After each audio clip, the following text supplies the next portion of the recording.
Jim, you ready? Yes, let's go. Let's go. Thank you all for joining us. My name is 𝐒𝐭𝐮𝐤𝐞𝐧𝐭 Stice. My brother is Jim Stice, and we're here to talk about flipping the classroom, increasing the student IQ in the classroom by 50 points. And our key points will be guided learning outside the class, small in-class discussion groups, frequent online assessments, and also bonding with 1,000 students, just to show you how far this can go. Yeah. Now, we're going to tell you things that we have done, but please don't think that you have to mimic any or all of this. Hopefully, as you watch this, you'll say, okay, I could take this into my classroom. It could be a university classroom. It could be a business training. It could be any teaching and learning situation. So please just treat this as a buffet, a smorgasbord, and take what we say, and maybe you can imply it in your setting. Yeah. Jim, sorry, I cut you off. Oh no, just to emphasize the point. Pick what you want. Something will hit you. Take that into your classroom tomorrow. Not tomorrow. Tomorrow. Great, Saturday. Thanks, Jim. Monday. Yeah. Thank you. Here's the key thought. I heard once a speech given by an executive from PepsiCo, and she said that the then CEO of PepsiCo often said, going into a meeting with a well-prepared point of view is worth 50 IQ points. You've done some reading, you've done some study. Before you go into the meeting, in the meeting itself, you just seem smarter than you actually are. And for those of us who teach undergraduates in particular, wouldn't it be nice to have your students come to the classroom 50 IQ points smarter than they usually are? That's what flipping the classroom can do. So here are our key points. We're talking about flipping the classroom. The idea is simple. Students study individually first, get the foundational material down, and then in the classroom itself, it's application. It's exchange of ideas. It creates a more dynamic classroom. A key part of this is guided learning outside the class. Use technology to teach things in an asynchronous environment. Students learn at their own pace. A book, by the way, is also technology, as we'll talk about. What this does is reduces the variance. It brings everybody to a certain level of knowledge, and so the time in the classroom can be used much better. This also requires frequent online assessment, or people won't do what you ask them to do to be ready. So we'll talk about that. In the room itself, Jim and I have used this in all kinds of settings, from introductory accounting classes to executive MBA classes. This use of small in-class groups, because once they've prepared and got the foundational material outside of class, take advantage of that and get a dynamic setting inside the classroom with groups. And we'll do some actual exercises that Jim and I have used. Frequent online assessment. We'll show you some examples of questions we use. And then for those of you who teach maybe larger classes, and if you're going to be doing some material offline where they're not going to see you in person, how do you bond with these students? Well, we'll tell you how we've bonded with as many as 1,000 students at a time. And you can still do it by good use of technology.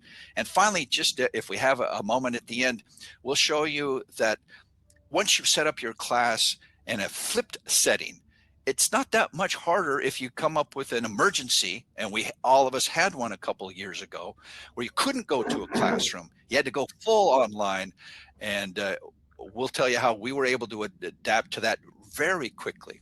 Now, it's important to point out, flipping the classroom, that's become a big deal in the last 5 years or so. But when I was a student 400 years ago, my professors back then flipped the classroom. All that means is make sure you prepare before you come to class, some sort of assessment, and then come to class so that the baseline knowledge is higher. So it's talked about a lot more lately, but it's not a new concept. The classroom was flipped 40 years ago by requiring students to have done homework before they come to class and hand it in. The whole point of flipped classroom is let's come to class prepared, and let's figure out how to force, for lack of a better term, how to force students to come to class prepared. And that's a specific assignments and online assessments before they come to class. Okay. That's a good point, Jim. Now, the universal dilemma that all of us have seen in classes, whatever level, but especially in an introductory accounting course, where Jim and I have a lot of experience. Some students master the material just like that. Without and us. Some students, without us, they don't need us. Some students have a real difficult time, and yet you've got both those sets of students in the same room. So how can an instructor accommodate both sets of students in the same classroom? Well, flipping the classroom helps with this. Flipping the classroom is a form of blended learning. So I got this chart from a colleague of mine, Charles Graham, in the School of Education. One extreme, the default is traditional F2F. It took me a while, but I did the math. F2F, F to F stands for face-to-face.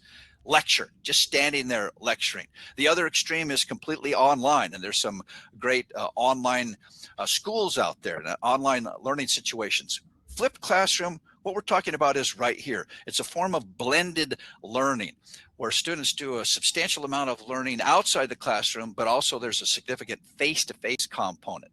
So if we really want to know what a flipped classroom is, we better go to the answer to all questions, Wikipedia. There you go. And this quote, I pulled these words off since they change all the time in Wikipedia 10 years ago, when we really were starting to talk in this wave about the flipped classroom. So here's what it said 10 years ago in Wikipedia. Flipped teaching, or the flipped classroom, encompasses any use of technology to leverage the learning in the classroom. In flipped teaching, the student first studies the topic by himself or herself, we would add, typically using video lessons. That was the focus then, but there are other ways that students can learn outside the classroom. In the classroom, the student then tries to apply the knowledge. And here I think is in my opinion, the biggest benefit of this notion of the flipped classroom.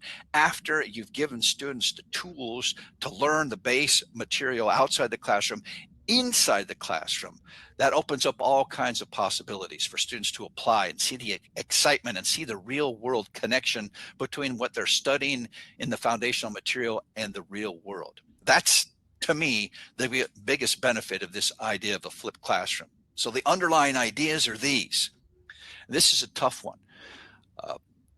Jim and I are old. We've been around for a long time, and so we think that every word, yes, that's true. We think that, the best way for students to learn is directly out of our mouths. But all of us know that students don't necessarily need to hear everything from your mouth.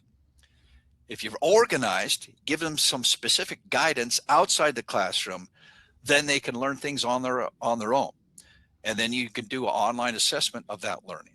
And speaking of online, that reminds you, and I forgot to thank them. This session has been organized and sponsored by 𝐒𝐭𝐮, which is a provider of online education tools. They're based in Idaho Falls, Idaho. And they have allowed Jim and I to create some content, online content for their company. And at the end of our presentation here, they will show you what they're doing. One of the most exciting things I've seen in a long time is their online simulation or simternship, which actually gives a student a pretty good experience about what it feels like to work in a business in an at-home setting. So it's quite a powerful thing. And Jim and I both thank 𝐒𝐭𝐮 that they'll come on. 𝐒𝐭𝐮 folks will come on at the end of our presentation, and they'll answer your questions and give you some demonstrations of some awesome online tools. Other underlying idea with respect to flipping the classroom is, how do we justify the cost of bringing people together for 75 minutes in a classroom? I mean, and in terms of human costs, it's a very costly thing to do. I, at times, have taught a class where I had 700 people in the room at one time.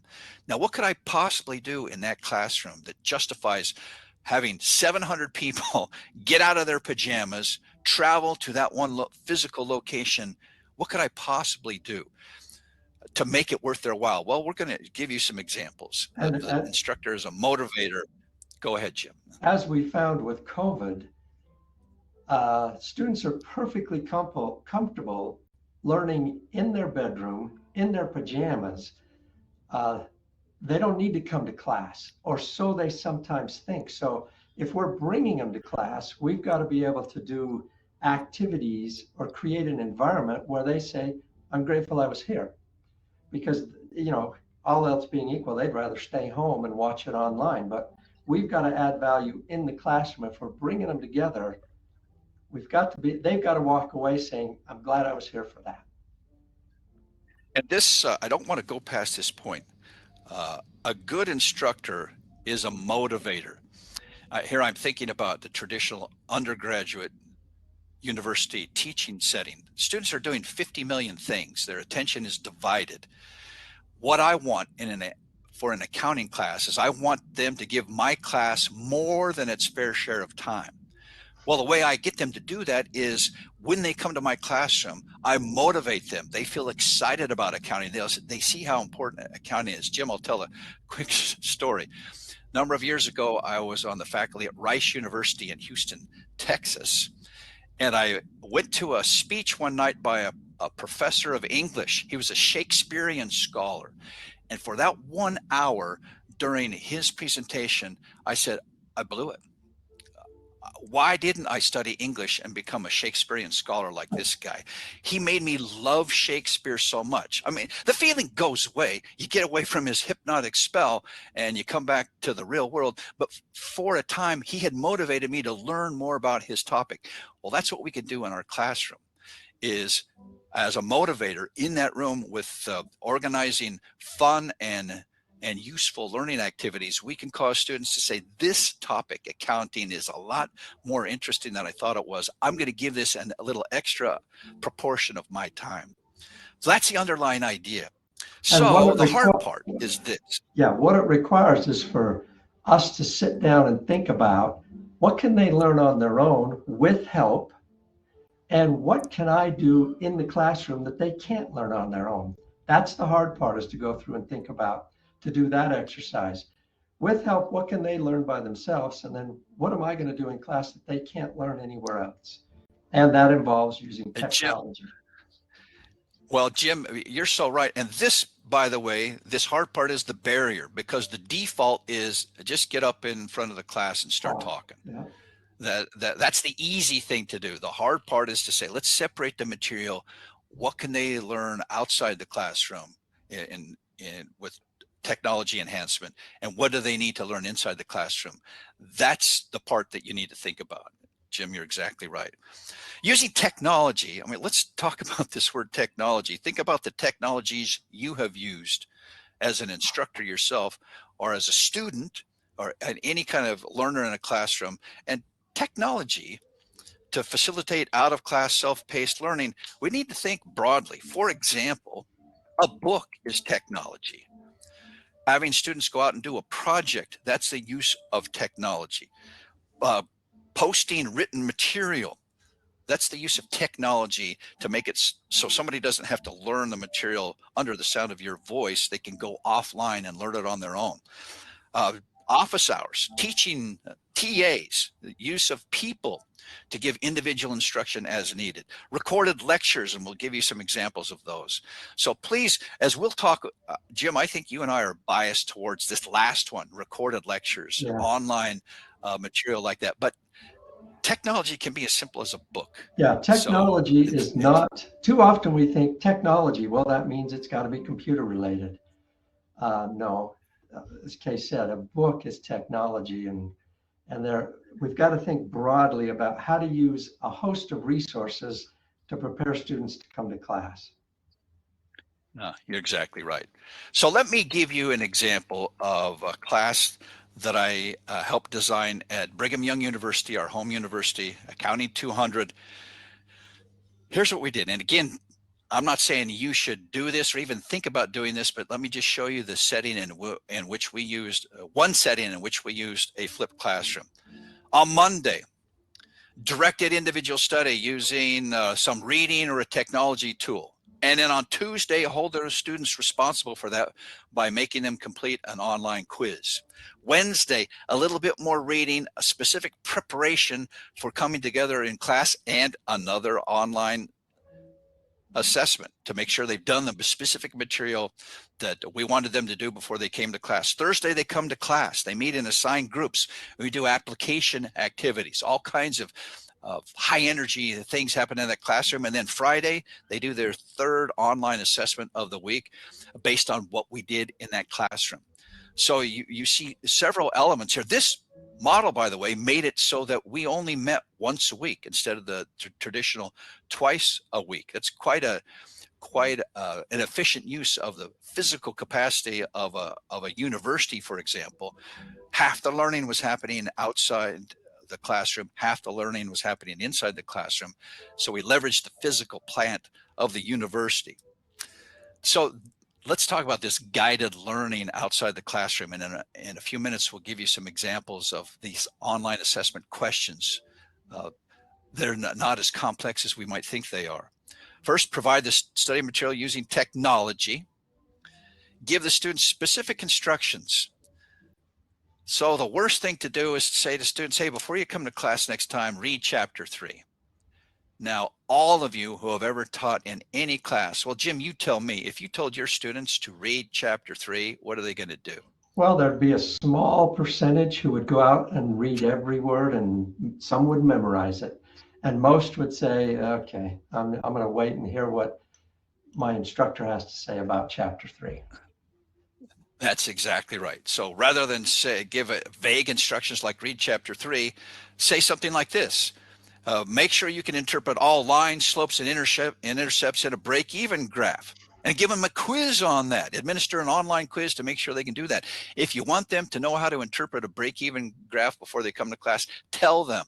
Jim, you and I have taught cases, a case class for executive MBA students for years. Some people, the way they like to teach cases is, hey, here's a case. It's 20 pages long. Read the case and come to class prepared to discuss the case. Well, Jim and I hate doing that because they waste their time. They are not sure what are the most important things. So that's probably the biggest point is without direction, they'll get hung up on some point they think is important and then find out when they come to class, that wasn't an issue at all. So it's frustrating to them. Yeah. Without some guidance, it's frustrating to them.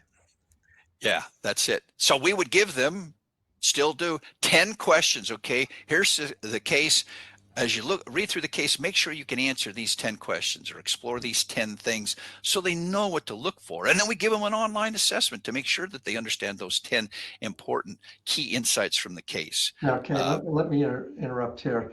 Brian asked the question. Please. Brian asked the question in the chat. I've tried to flip my classroom and ask students to watch my recorded lecture and of course read the chapter. Unfortunately, some, if not most, did not do either. Therefore, how do you overcome this problem? And this is to the last point on this slide. There's got to be some accountability. I remember 40 years ago, when we would come to class, we would have to hand in physically a piece of paper that had our homework done on it. We would hand that in because we knew we're supposed to study before we come to class, but there's a deliverable when we walk in on that morning. So requiring them to do something before they come to class, either a homework problem or an online quiz, that's where we enforce accountability. Now, the comment was made by someone in the chat, well, even if I require a quiz, some still don't do it. And I have to explain to my students, the easiest points you're going to get in this class are these online quizzes. If you don't do them, you're leaving points on the table, because the average on an online quiz that I've asked you to do, it'll be 90+%. So if you're going to forego 90+% on quizzes, you're leaving points on the table. So I just keep reinforcing the point. These are easy points. I say it this way. The currency in an accounting class is points. And I will pay you to do what you should be doing anyway, which is studying before you come to class. And the way I'll pay you is to give you points, quizzes that are relatively easy if you've done what I've asked you to do before you come to class. So you've got to have some accountability before they come to class. And what we found nowadays is online quizzes in Canvas or some more software allow us to do that. And they're not hard quizzes. They just reward students for doing what they should be doing anyway. Okay. Yeah, and that's exactly right. And the variance, the grading variance comes from the students who just don't do that. Yeah. Get the 0. That's where the variance comes from. And I like what you said, Jim, and you held up that piece of paper. Again, this gets to the point. Technology doesn't have to be an online learning tool, although we love online learning tools. We sell online learning tools, but a book and written homework, that's technology too. Whatever it takes to hold them accountable to prepare before. Jim, you're exactly right. So technology, something written. Sometimes we forget the power of the written word. It is said that Gutenberg was the most influential person of the second millennium, from 1000 AD to 2000 AD. He invented the printing press, which made it much more widespread, this amazing technology of the book. The book is an amazing piece of technology, and it still is, the written word. Videos, narrated walkthroughs, sure, those are powerful, and we think they're amazing. We're going to show you some, but still, let's not forget books. They're also a powerful piece of technology as well. So, Jim, you and I have recorded literally hundreds of hours of video. Yeah. And this actually happened during COVID. We weren't allowed to come to class, so I recorded some videos for my students, and I was just sitting in my daughter's house in California up in the woods. And Jim, you've seen these videos. What would you say is the production quality of these videos? Pretty grainy, pretty low quality. But the interesting thing is, nobody cared. Nobody cared. We've also done hundreds of hours of videos in a studio like this. And what would you say is the turnaround time, Jim, from when we start planning one of these videos? These are for LinkedIn Learning. When we start planning one until it's actually up online so somebody can use it, how long? Well, once we record the video, it's 3 or 4 months till it shows up. Whereas with months, it's months. Whereas with the ones we're all used to doing, as we know, you can cut a video and 20 minutes later, you can have it up available to your students once you edit it. And sometimes, and some of you might be in this camp, you think, well, if it's not perfect quality, if it's not like this, if it's not studio quality, I'm not sure I want to put it up. We've been posting videos for students to look at for 10 years now, maybe a little bit more than 10 years. No one has ever complained about the production quality of the video. Oh, that's grainy. That's this. That's that. No student has ever complained. No student. Yeah. Jim, who does complain about it? Well, what happens is faculty look at it and say, well, that quality is not what we'd like it to be. We'd like the LinkedIn quality, which takes 3 months. Yeah, well, we'd all like that. But my students need something today. So, but the case point, no student in 10 years has ever complained about the quality of these videos. So please don't let perfection, something like this, although I said perfection, look at those two faces. Yeah, that's not necessarily perfection. And we're working on getting new faces. We'll keep you posted on that. Don't let perfection in terms of video quality stop you from just recording something. Go out behind your house, record it, post it up. Your students will love it and they'll learn. Well, let's talk about students. Students love videos. They just love them. So for those of you who are fans of Harry Potter, and if you're not a fan of Harry Potter, what's your problem? But anyway, Hermione Granger is the student in class who knows the answer to everything. Her hand is always up. Hermione Granger does not need videos. She'll read the book. She'll do everything. So fine, set her off to the side. But for every one Hermione Granger in a class, there are 49 Ron Weasleys who will say, hey, if you could record it and explain it a little bit with a video, I'd love to watch that. Jim, tell us about the time that you had to fix your garage door. Oh, yeah. For some reason, my garage door, the sink between my car and my garage door got disrupted. So I couldn't get my garage door up and down with my car, sitting in my car. So I pulled out the driver's manual for my car, which is about this thick. And I thought, well, I could read about it. But then I said, there's got to be an easier way. Went to YouTube, and in 5 minutes, my garage door was going up and down just like it was supposed to. I just watched a short video, solved the problem. Hermione Granger, she would also read the book, watch the videos, work every problem, even the ones you didn't assign. That's not the student we're talking about. As Kay said, we're talking about Ron Weasley, who needs all the help he can get in this case. One of my daughters is named Mimi. We had Easter dinner for the family just the other day. She was going to make a carrot cake. She made a carrot cake. You know, when I cook, I've got my mom's old recipe, and I'm putting this and that and the other. She just called up a YouTube video, and off she went. And the carrot cake was great, by the way. Students love videos. Most students love videos. For the ones who would prefer the written word, let them provide written material for them. But lots of students will learn very well with videos, walkthroughs. Jim and I have done a lot of these where we'll have a problem and just walk through them, but not even a video, it's just audio, but explaining how to solve a problem. Students love you to hold their hand and walk you through the problem. Now, some of us old school people might say, well, you're enabling them. They're going to have to figure it out on their own. Sure, at some point, they're going to have to know how to figure it out on their own, but it's nice to give them as much practice as possible with you sitting right there beside them with a narrated walkthrough, telling them how to work problems. That's a great way to use technology, narrated walkthroughs. Particularly for students who are sitting in your class, not because they want to, but because they have to take this class to graduate. What you're doing is just helping them get through it. The ones you want in your accounting major, they're not the ones who need their hand held.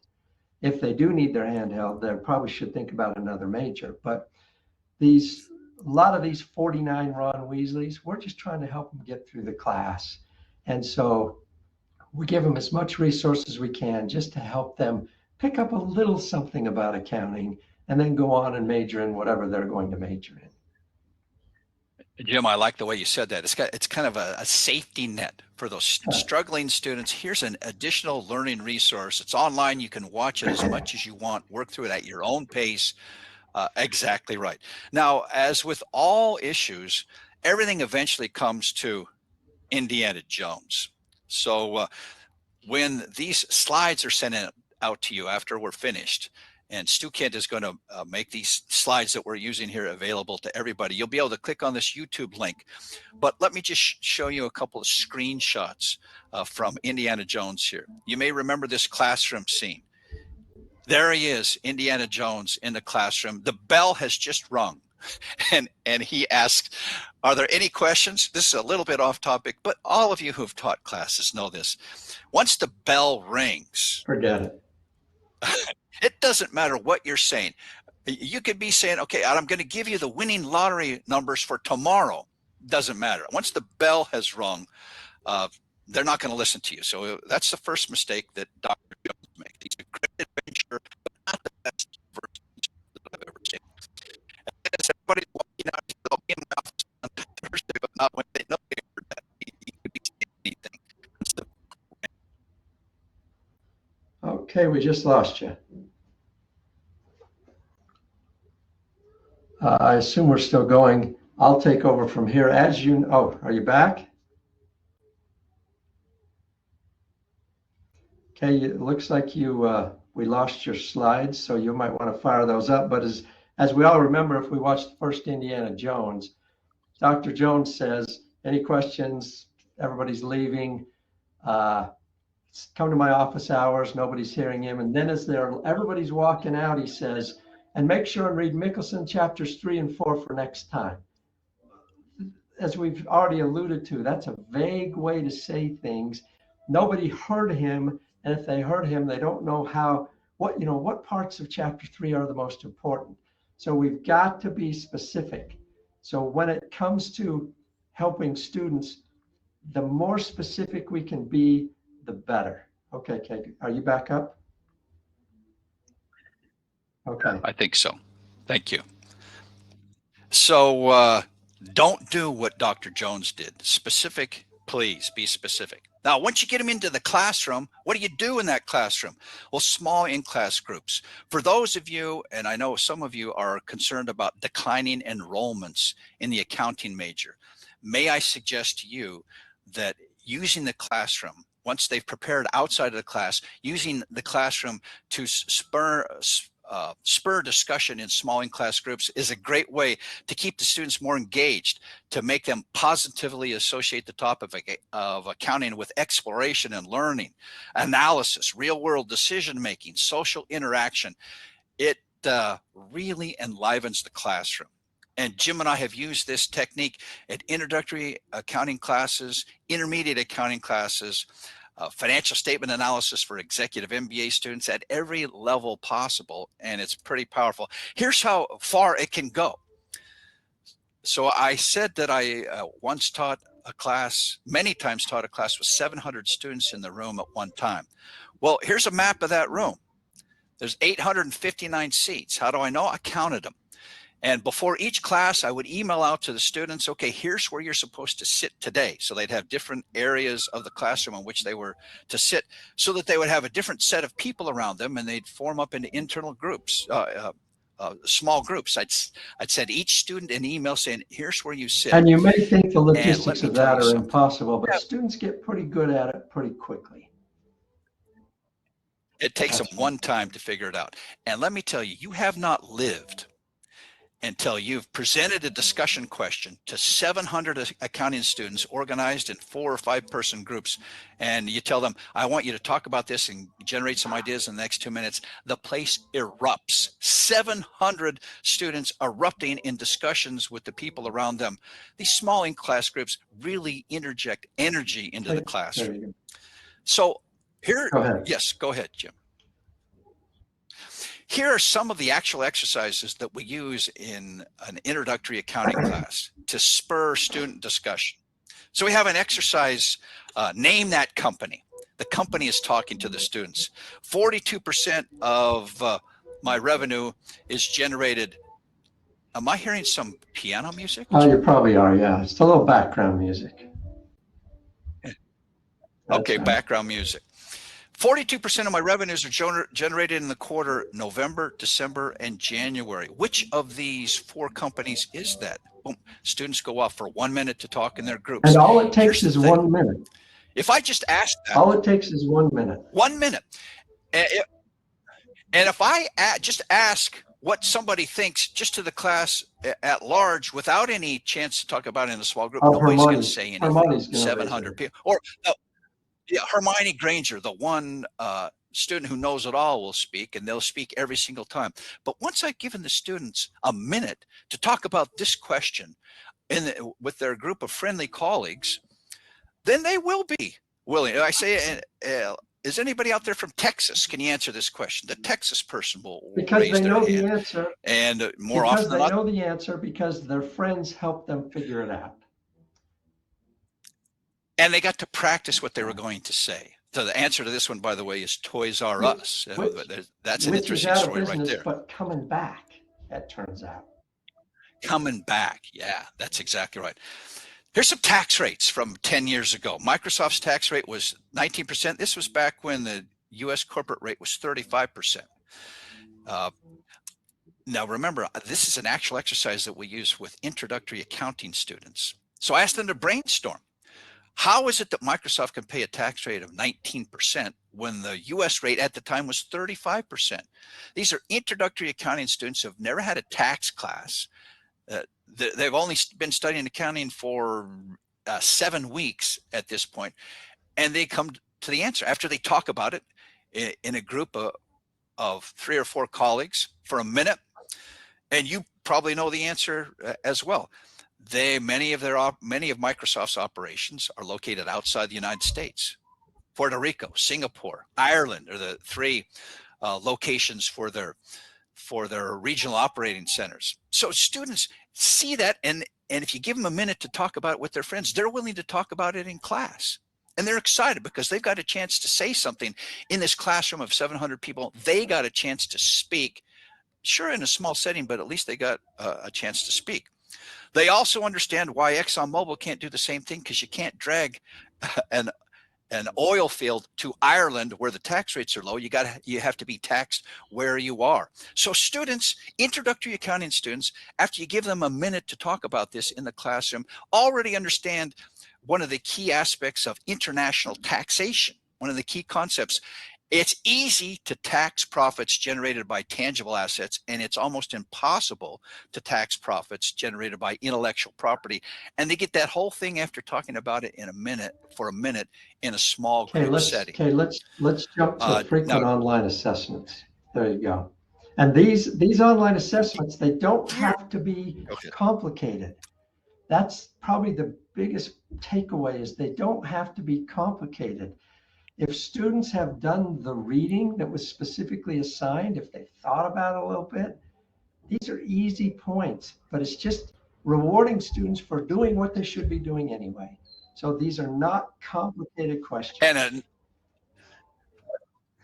another aspect of that is this: quiz questions on the material discussed in class. We could have a great discussion of the Chinese airline industry in class, or international tax rates, or what kind of companies have seasonal patterns in their revenues. Yeah, that's fine. That's interesting. But unless I assess students after we have that discussion in class, they're going to think it's not important. Well, if I read it in the book, or if I study it online, it's important. But if we talk about it in class, it's not important. I think that a key aspect of flipping the classroom is actually testing people on the fun applications that you do in the class, so they'll know that that stuff is as important, if not more so, than the stuff they read in the online technology or in the book. And it also ensures that they come to class. Exactly. Yeah, exactly right. Okay, go back. Yeah, Jim, I think both of us are big believers. I think both of us are big believers in forcing people to do stuff that they should already be doing. Right. Anyway. Go back one slide. Yes. There. How to do online assessments? Well, in my classes, for example, I will say do exercise, in this case, do exercise 527. Do that before you come to class. And one of the questions on the quiz will be, what was cash collected from customers in exercise 527? So if they did what I asked them to do, it literally takes them seconds to do this quiz question. So I'll assign questions, and then my students will know, oh, when I go through the quiz is going to take me 5 minutes, because all the questions come from the homework problems that I've already done. So it's not sophisticated. They've already done it.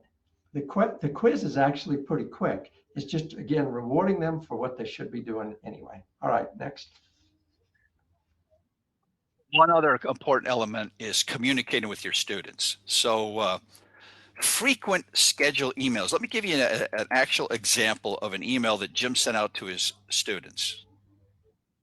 Right here. Not sophisticated. Hey, red alert. Jim likes Star Trek, so red alert. This is you got an assignment due by Friday. Next week you've got another thing, or next week you've got something due on Saturday.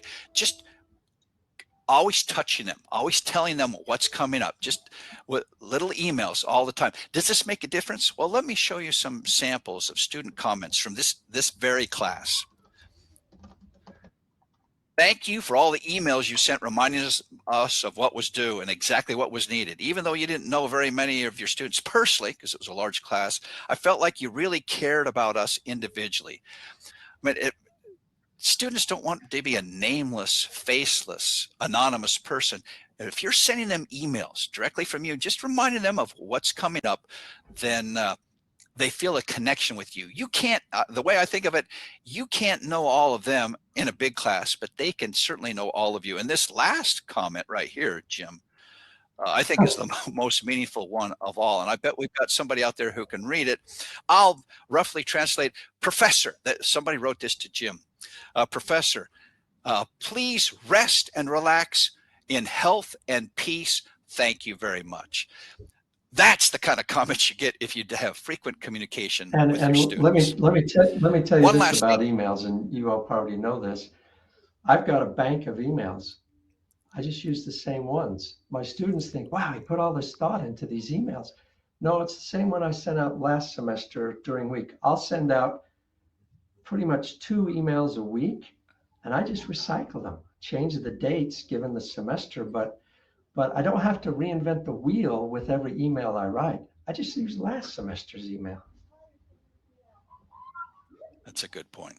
Let's give one more point about these. If you're going to make recorded videos and show it to your students, remember, you have to be larger than life. When you're recording something, yes, you are an entertainer. When we record things for LinkedIn Learning, the director behind the camera is always reminding us, smile, project, be good. Well, if you're recording something in your office that you're going to post for your students, you are the director. And I think if you don't feel a little silly because you're projecting so much, then you're not projecting enough. Go over the top, be an entertainer. Make sure that that video grabs your students. So flipping the classroom, students learn individually first, and then in class, there are applications, guided learning outside the classroom using some kind of technology, and then the importance of these small in-class discussion groups and frequent online assessment. Now, let me tell you this before we turn the time over to 𝐤𝐿 people, and thanks again for giving us the time to talk. Yeah. A question came up. If every teacher sent out these emails, wouldn't students be overwhelmed, is basically it. And the answer to that is they might, but our advantage is every teacher's not doing that. And my emails are short bullets, so students know, and I can't tell you how much they say, I never questioned what I needed to do this week. There were always 3 or 4 bullets. You got to do this, you got to do this, you got to do that. Now, if I'd have written a novel every time, students would get tired of that. But just bang, bang, bang, bang. They so appreciate that. So Jim, tell me, have you ever had a student complain, hey, you're sending me too many emails. You're keeping me too aware of what's expected. I've never had one either. Students. Yeah. A note just like that one from Sydney right there. That's our email addresses. If you've got questions, by the way, and that's us when we were little boys, though, on the right, and these days on the left. If you got questions, if you would like some material, for example, those little exercises we did with the tax rates and the seasonal revenue and the other things, Jim and I have written up instructor notes for those. We had to do it over the years to help graduate students who were teaching under our direction. We've now assembled those instructor notes, and we have them available. In fact, in the courseware, the online textbook that we've made in conjunction with 𝐤𝐿, they have provided all of our instructor notes, assembled over, how long have we been teaching accounting, Jim? 35, 40 years, a long time. 35, 40 years. That's a lot of teaching notes that we've honed over the years. We are making them all available through our courseware with 𝐤𝐿. So there are email addresses. We're happy to address any questions you might have. But now, let's turn it over to 𝐤𝐿. We had a question in the chat. You were asked, since you brought up Mom's carrot cake recipe, you were asked to share Mom's carrot cake recipe. And I'll just insert this. When I do standard costing, I make chocolate chip cookies because I tell them the recipe are the standards, how much you put in. So when we're going to do standard costing, I don't use Mom's carrot cake recipe, but I do use a chocolate chip cake recipe. So, okay, back to 𝐤𝐿. Yes. So Abe, Virgil, who's going to talk to us from 𝐤𝐿? Nobody, it's just me and you, Kay.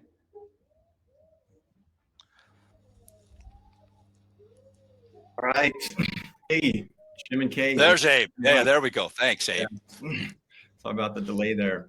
I just want to say, if you've listened to the way that Jim and Kay present today, the energy, the passion they have, they put that in their teaching materials. And we have definitely seen that in the materials that we're putting together with them here at 𝐤𝐿.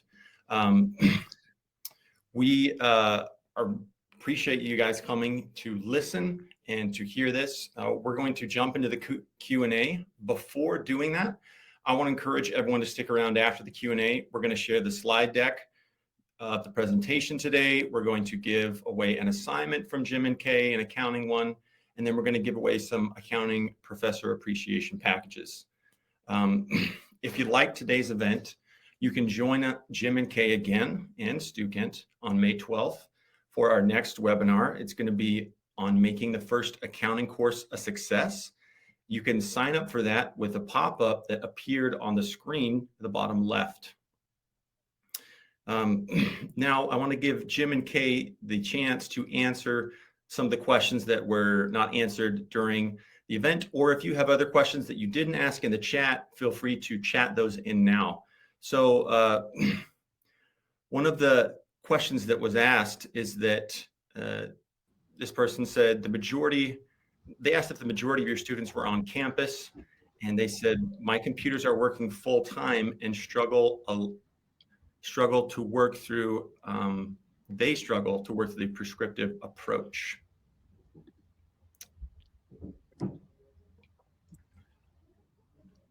That's a good question. So actually, we've used this flipped approach that we've been discussing here, both in a complete online setting where the classes we did in Zoom, just like we're doing this right here, but also where they use technology to learn half the material, and then we meet together in person for half the time. So we found that this can work in both kind of settings.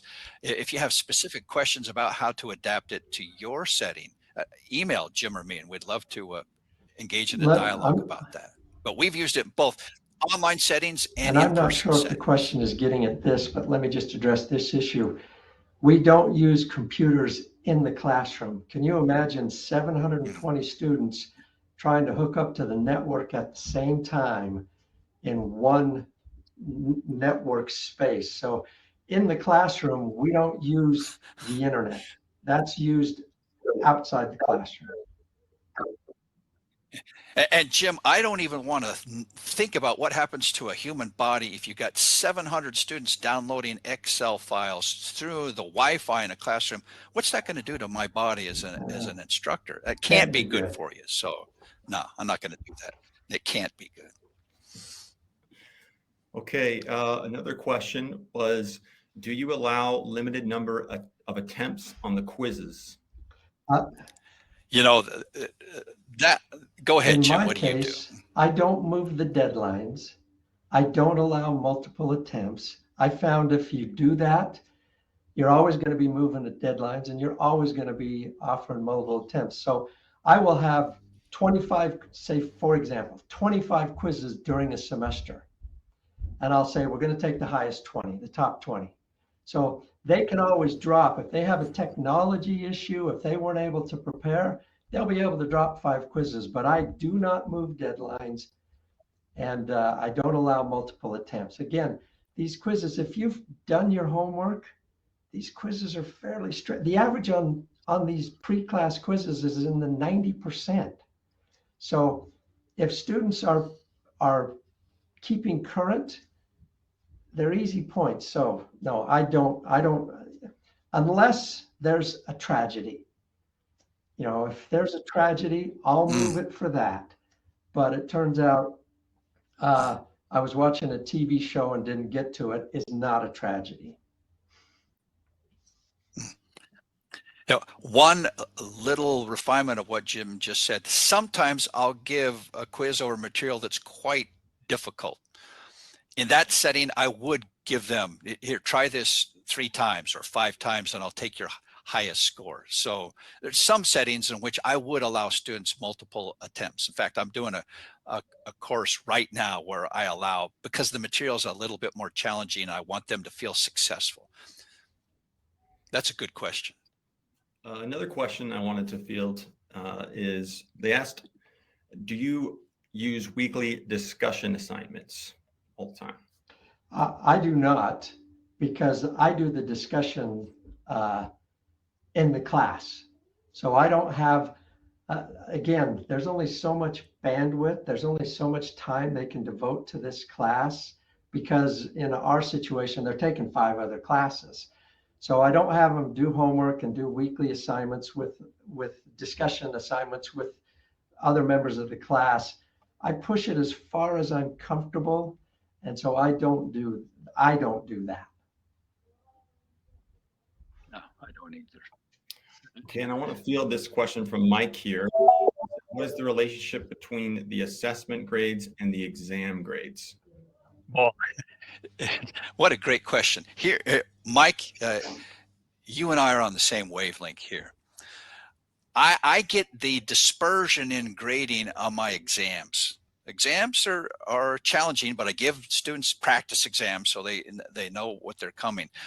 So the big variance in points in my class comes to the exam. Whereas, as Jim has said several times, the average score on these online quizzes for students who take them is 90% or maybe a little bit more. So the big disparity, the A's and the B students separate themselves on the exams. So the exam scores are a little bit lower. Exam score might be 70 to 75% average. Quizzes 90% average for the students. And as far as weighting goes, Jim, does that match with what you do? As far do? as weighting goes, about 60% of my class are 60 to 70% of my grade is a function of the exams. So I'll have 3 exams, and that'll be 60% of the class. And I'll have 24 quizzes and a couple of projects, and that'll be 40% of the class. So there's a lot of work going on the quizzes and the projects that doesn't amount to a lot of points. But if you're doing it, that's 40% of the grade that you can lock in. And what I've found is that the students who don't do the quizzes over here do poorly on the exams over here. So I get my variance by people not doing the quizzes, and then they do poorly on the exams. Okay. It's incredible to me how hard students will work for a couple of points on a quiz. It's a good motivation. All right, we are going to wrap up the question and answer session here. Thanks again. And if you have other questions Jim and Kay for us, just send us an email. Yeah, and we have some other questions that were on the side. We can pass those along to Jim and Kay. But if you want more accounting content from Jim and Kay, you can check out the accounting curricula that 𝐒𝐭𝐮 is creating with them. You can take a poll that's going to just popped up, and you can let us know if you'd want us to reach out and contact you, showcase some of the accounting courseware we're working on, some of the accounting simulations or simternships that we're putting together. It's some really great material. It's great content. So go ahead and answer that, and we'll reach out to you. As you can see here, we just put up, these are some of the courseware and simternships that we're currently working on. So Introduction to Financial Accounting, Introduction to Managerial Accounting. It shows some of the resources that are available there. And we have other curricula that is coming out soon. So definitely stay tuned for that. And as you can see here, just kind of a view of what the accounting simternships look like. Definitely, it's just like Jim and Kay said, it's like you're doing the work from a job remote, and it's really a great experience. If I could insert Abe here, if I could insert something here, Abe, this simternship, it's actually a dream come true for Kay and I. This is what we always wish we had in our introductory accounting classes, a chance for students to apply the basics of debits and credits and journal entries and posting, just the example to do that in a somewhat real life example. The opportunity 𝐒𝐭𝐮 provided with us here to make what we always wish we'd had. We're quite excited to see this thing. Yeah, definitely. If I were you guys, I'd sign up and say, show me this simternship, because you'll be impressed. This is really a nice piece of work.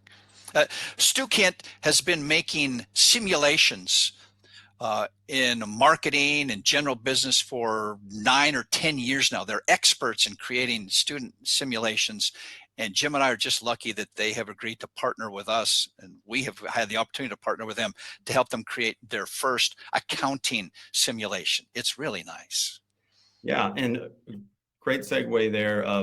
I know many of you are probably new or hearing of 𝐒𝐭𝐮 for the first time. So we're going to allow our CEO, Stuart Draper, just to share what is it that 𝐒𝐭𝐮's doing and why is it that we're doing it. So we have a short message from him, and then we'll have those giveaways here with you guys. Hi everyone. At 𝐒𝐭𝐮, we're on a mission to help educators help students help the world. We create up-to-date, turnkey materials that save you time and make your job as an educator a little easier, and your students' jobs a lot more engaging. Our first-in-the-world simternships, or simulated internships, give your students real-world practice with the concepts that you're teaching them. These powerful simulations work hand-in-hand with our courseware. 𝐒𝐭𝐮 courseware gives you great resources like detailed lesson plans and auto-graded chapter quizzes, while your students get an accessible, engaging digital text. But you know what?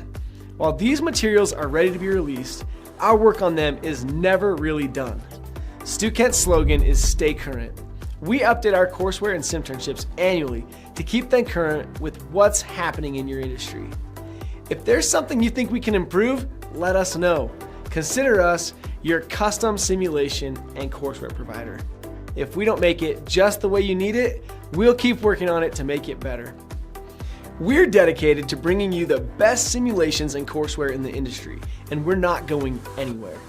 Over the last decade, we've experienced explosive growth, and we now offer more than 40 simternships and courseware bundles across 4 different categories: marketing, business, communications, and accounting.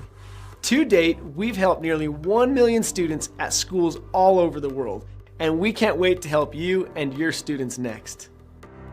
And if you enjoyed today's event, you can visit 𝐒𝐭𝐮.com to get connected and see a schedule of our upcoming launches, fireside chats, presentations, and more. Each month, we host events just like this one, and we're building some great online communities for professors in the marketing, business, communications, and accounting spaces. We want to give you a place to meet new colleagues, collaborate on ideas, and share your professional insights and brilliance. So, thank you for joining us today. I hope today's event helps you, help your students, help the world. Enjoy the show.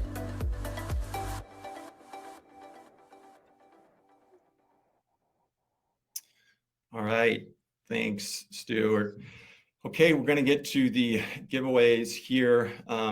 If you'll notice on the right-hand side of your window, there's the chat portion, the polls, and the handouts. We're going to give the handout of the slide deck for today. So that should be popping up here, so you can download that. And then I'm going to leave that up there for a second, so I'll give you time to download that.